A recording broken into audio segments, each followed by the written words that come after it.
Hey guys, you're watching Just Hoop Talk podcast on YouTube. Be sure to subscribe to the channel and to our podcast on all streaming platforms. Yo, what's going on? Welcome back to another episode of Just Hoop Talk. It is Will Thompson here, Justin Henry over there. We're quarantining. We're staying safe. We're doing our thing from our homes. If you watch any sports network, this is kind of the same background that everybody has right now. So we're making it happen. We're getting creative.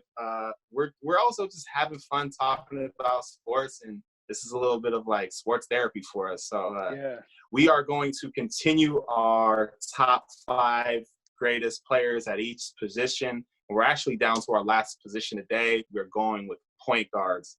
So obviously, point guard is a very important position in the game of basketball. Pretty much all throughout, a lot of the positions you could say like, oh, this, but this has always been the most valuable player on the court.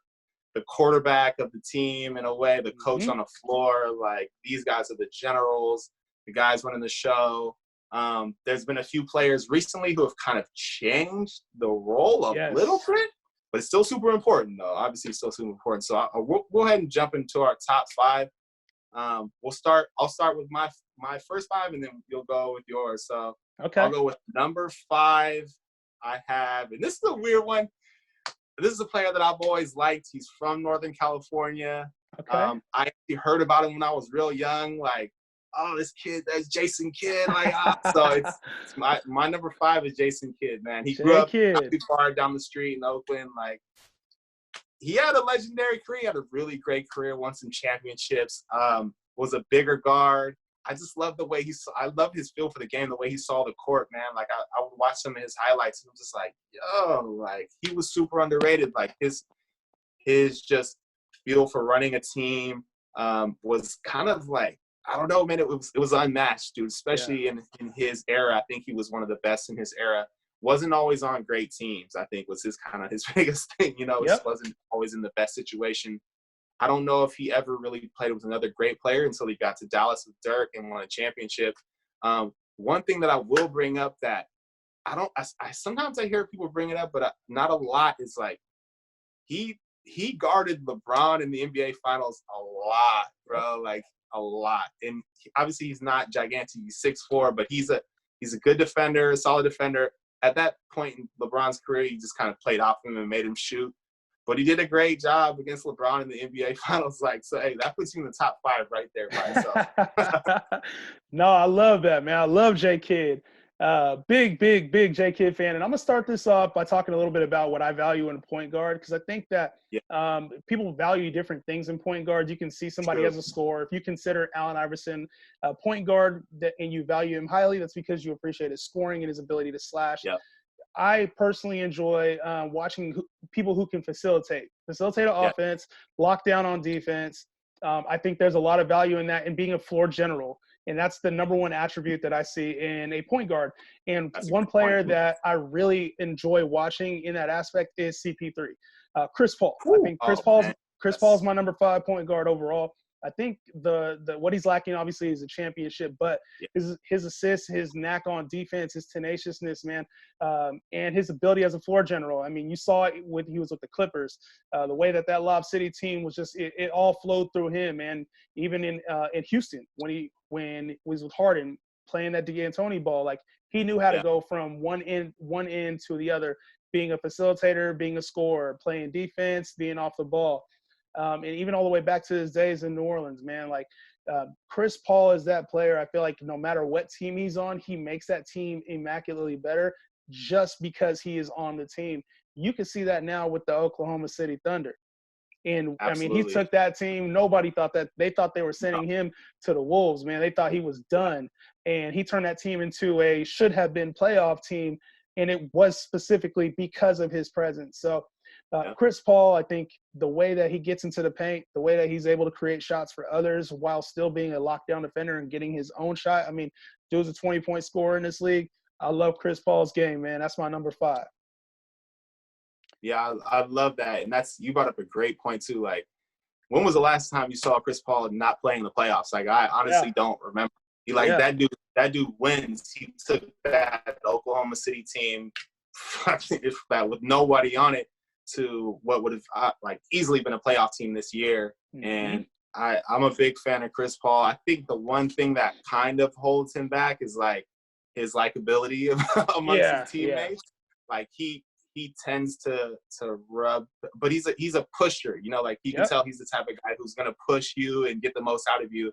And especially in today's game, a lot of players are just not with that at all, you know? Yeah, he's a leader. I mean, he's alpha, and that's his personality. And the thing is, he's kind of annoying. You see that even on the court. Like, he kind of pushes and he'll foul and he'll do whatever. But that's the sign.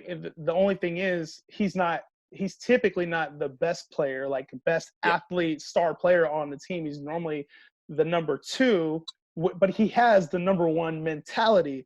So, that's why I think it didn't work out in Houston, unfortunately. But they had a great chance at a championship until he got hurt. So I love what Chris Paul brings to the table. Also, he had the same kind of issues in LA as well. Yeah, with Blake Griffin and DeAndre Jordan. Like, I think that's the one thing that's the one thing that makes him great, but also like kind of keeps him from getting over the mountain is like he just drives people crazy. You know? Yeah, I mean, you can even tell in the tournament at Wake Forest, man. Like, he was just that dude, man. Yes, always been the same player, and I think that he's his consistency too.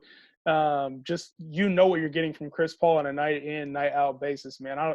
There's not a whole lot of weaknesses in his game. Yeah, man. But going to number 4.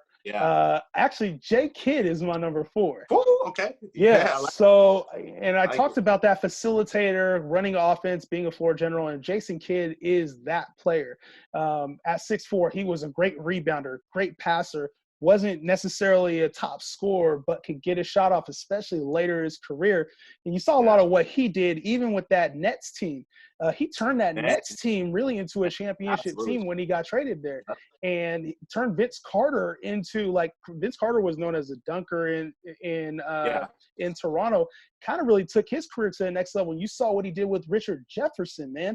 Richard Jefferson was an all-star player with J. Kidd too. So I love, like, and even Kenyon Martin, man, they were calling him a bust after his first few years, and he revitalized his entire career just based off the lobs, the off the glass stuff that they were doing. Oh, that's so true. So J. Kidd, man, I piggyback 100%. I'll actually up the ante and put him at my number 4.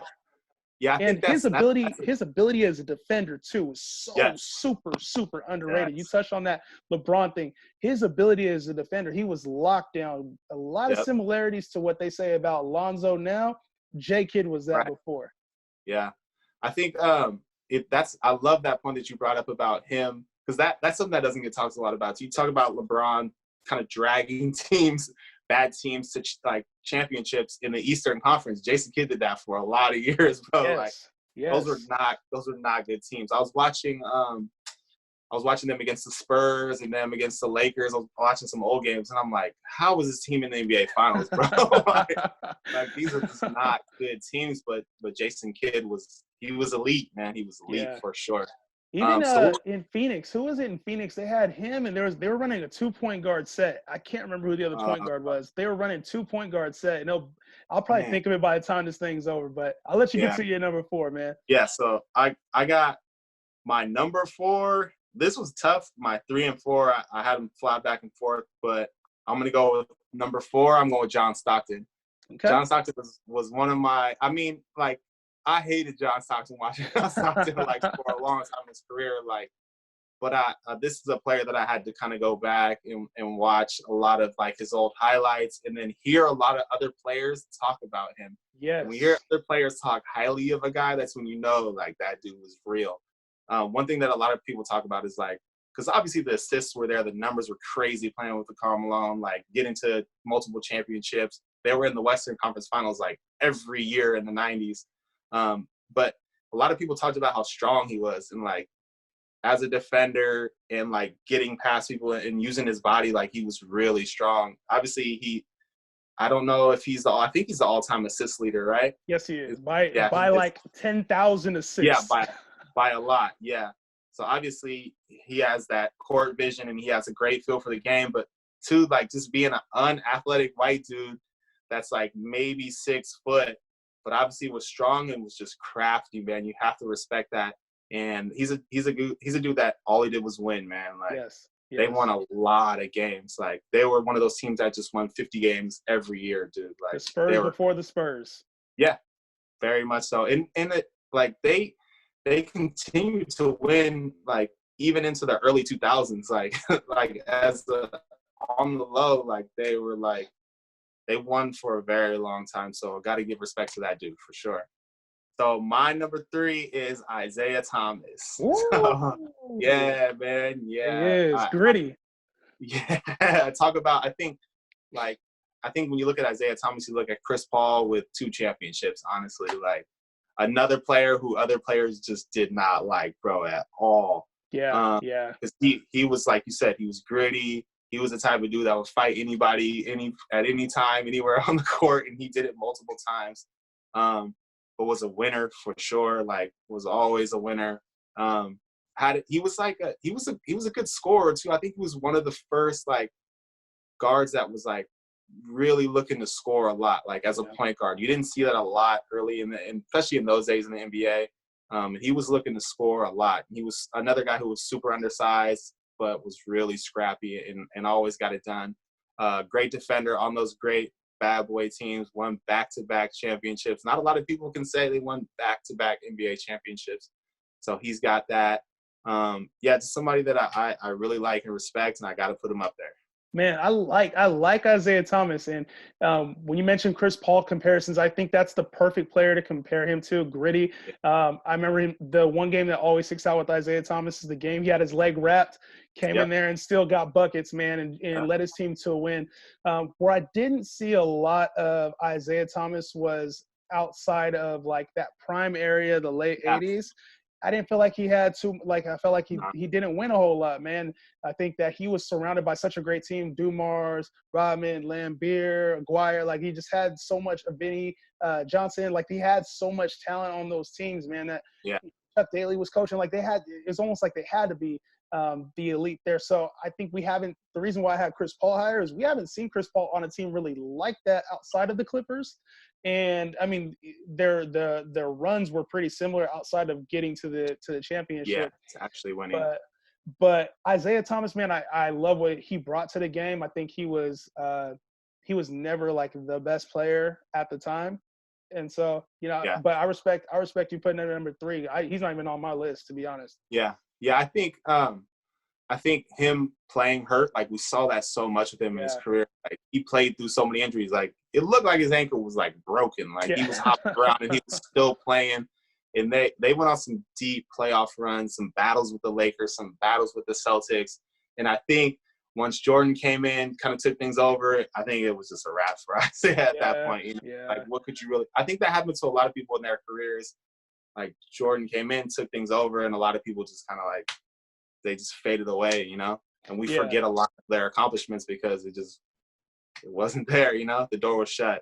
Oh, that's true, man. It's really true. And, for him, I think he wasn't Magic. And so the Magic Bird era, and then like you said, the Jordan era right after that, he was like right there, dead smack in the middle. And that window shut quick too, because that whole Bad Boys team broke up after that. So, I got his 2 championships and bounced pretty much. Yeah, which is more than, like you said, a lot of those players from the 90s can say. And that's my number 3 player, didn't get that championship. And that was John Stockton, man. Probably deserving of a championship. And when you mentioned your colleagues, the way that the colleagues talked about him, I think he was just one of those players that didn't talk a whole lot. He almost like Kawhi, man. Like he just went out and produced. And so it's very underappreciated what players like Kawhi, Tim Duncan, John Stockton did because they weren't super loud.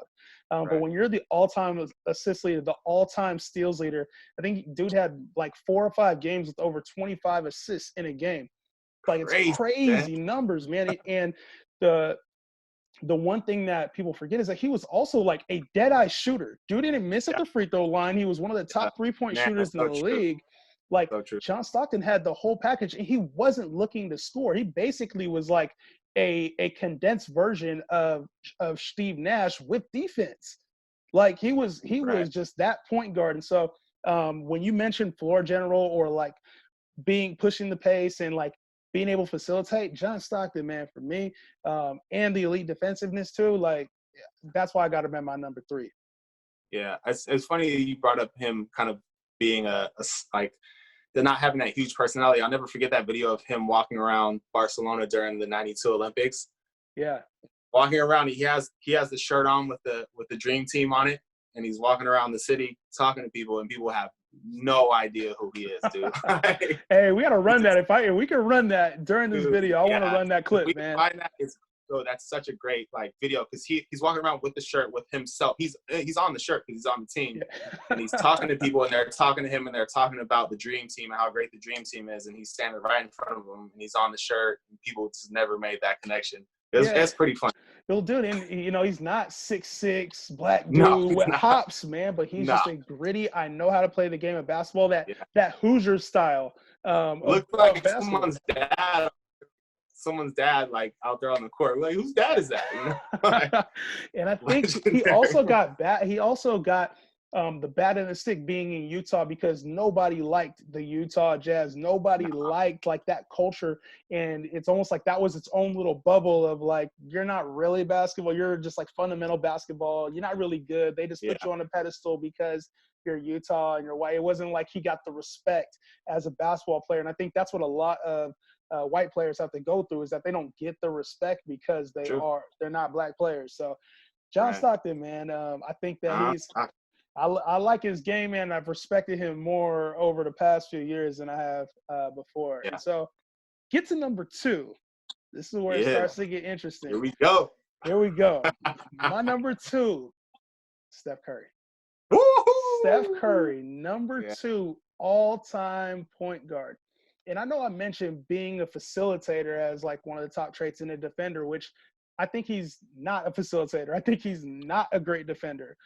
But what he does, his hustle on offense is so underrated. His not just the three-point shooting, which obviously he's changed the game as a shooter, being able to take transition shots, the deep threes, like the layup package, the handle. He has all of that.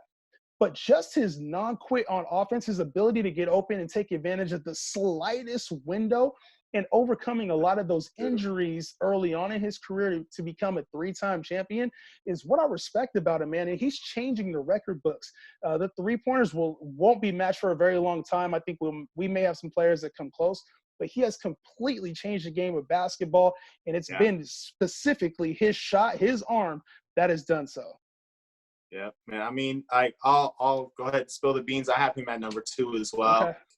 I think he really changed the trajectory of basketball, and I think what he really did was instill a lot of hope in a lot of smaller players. Like, obviously, if you met Stephen Curry, like he's not a small person, he's 6'3". But like, he's not a small dude. Like, but out on the court, he looks small. So like, he's changed the way that smaller players play the game, like they feel like they have a chance now, like he's really instilled a lot of hope into a lot of kind of undersized people. And I love that about him and his game.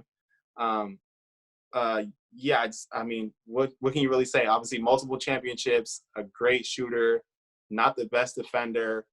He does, he every once in a while he'll distribute the ball a little bit, but well, I think honestly, I think his passing is a little underrated. He goes in because he doesn't bring the ball up, because he's not running a typical offense. But he has like a lot of the behind the back passes. He has a lot of flashy dimes. Like he has that. Plus the handle. True. The handle is very underrated, I think, over the last few years where he hasn't had to bring it up with KD and Draymond bringing it up. But those early years when he was bringing it up, he was breaking down players. I remember the Chris Paul play.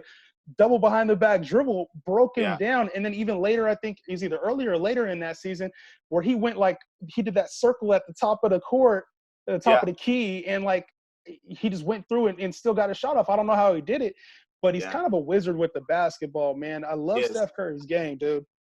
Yeah, you can tell he's definitely someone who grew up around the game and grew up like in the kind of NBA atmosphere with his dad and stuff, and was definitely groomed and ready to go as soon as he got into the league. A lot of injuries hurt him early on. Yeah. But I think one thing that's big with him is like his ability to finish around the rim, even at his size, is crazy, man.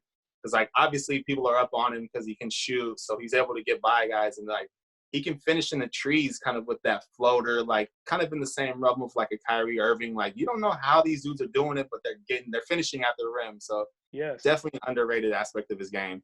Yeah, those teardrops, man. That has been the floater. He kind of changed this floater era too, because that was built into a lot of these new point guards. They started using it a lot more after he used it.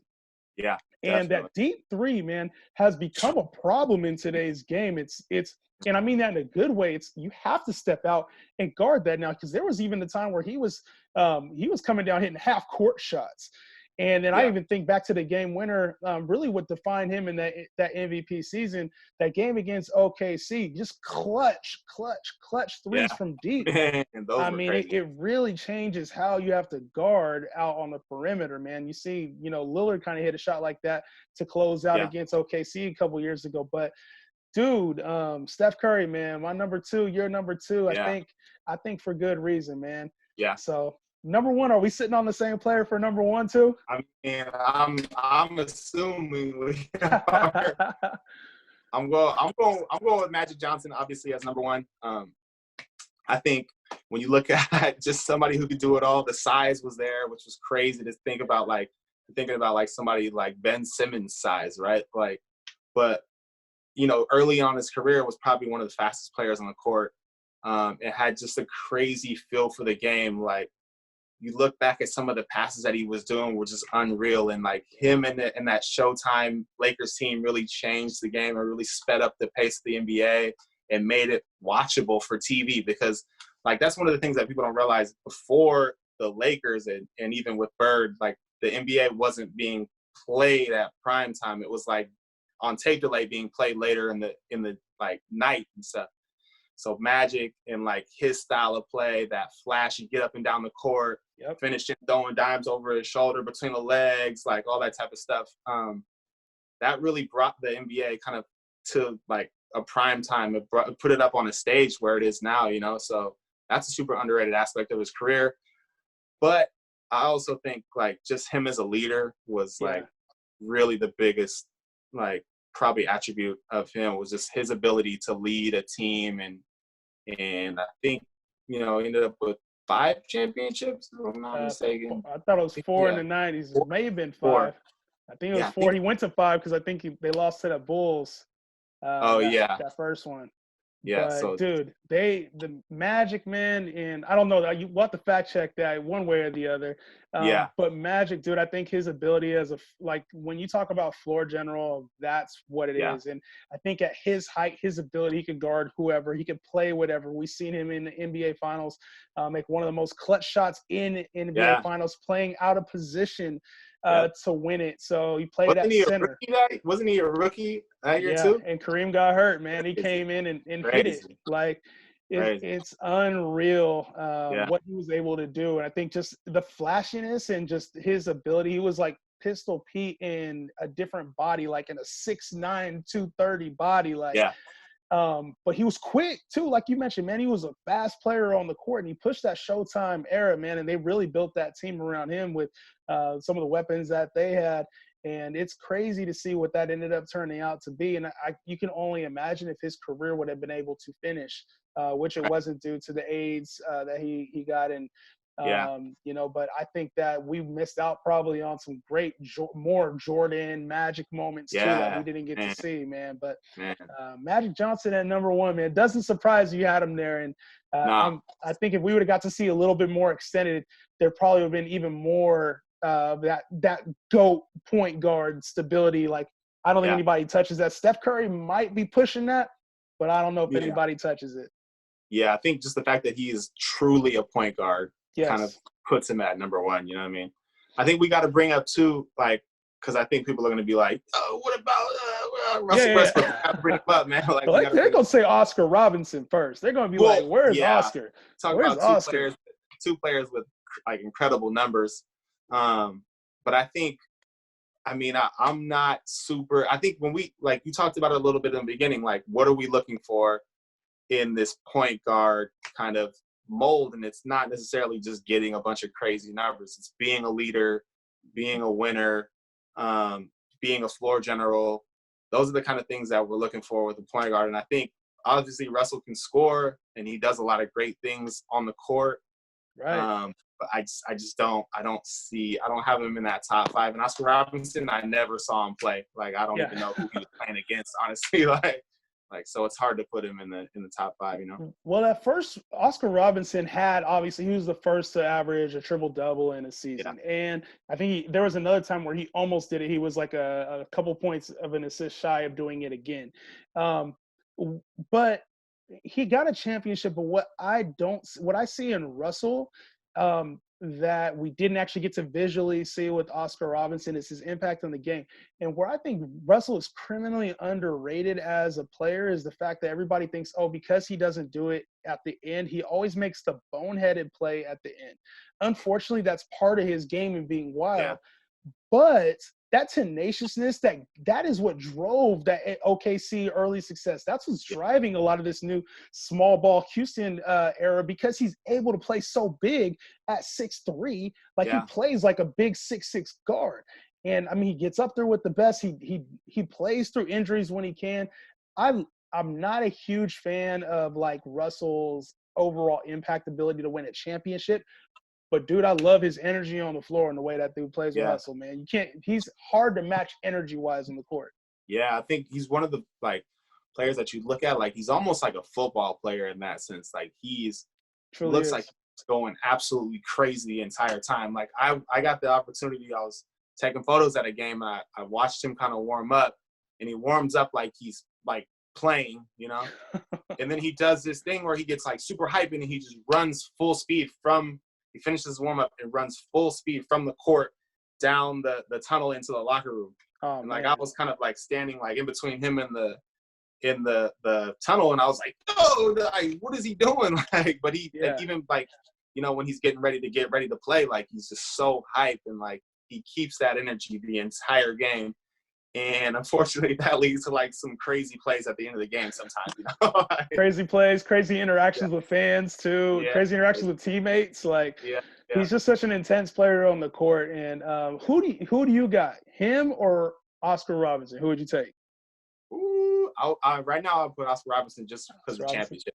Yeah. If you look at their career numbers, they're almost identical. I was looking at it earlier. I was like, whoa, like, these are crazy numbers. Yeah, but I think they're very similar. Like, kind of like, you know, they say history repeats itself. Obviously, he's the repetition of that. So we'll see. I hope he gets one, man, because I like his energy. I'm not sure he's the greatest closer in the world, but I like his energy, man. Yep. So there it is. That's our point guards top 5. What do you guys think? Let us know in the comments. Make sure you're subscribed if you haven't already. If you have, thank you so much. We appreciate it. We've been getting a lot of love lately in all of our emails. All that. And we appreciate it, man. The feedback, too. So we've had some comments about things they'd like changed. You're going to see some changes here very soon. So Just Hoop Talk, we're on the rise. Make sure to stay tuned. New topics coming soon. We're out. Peace.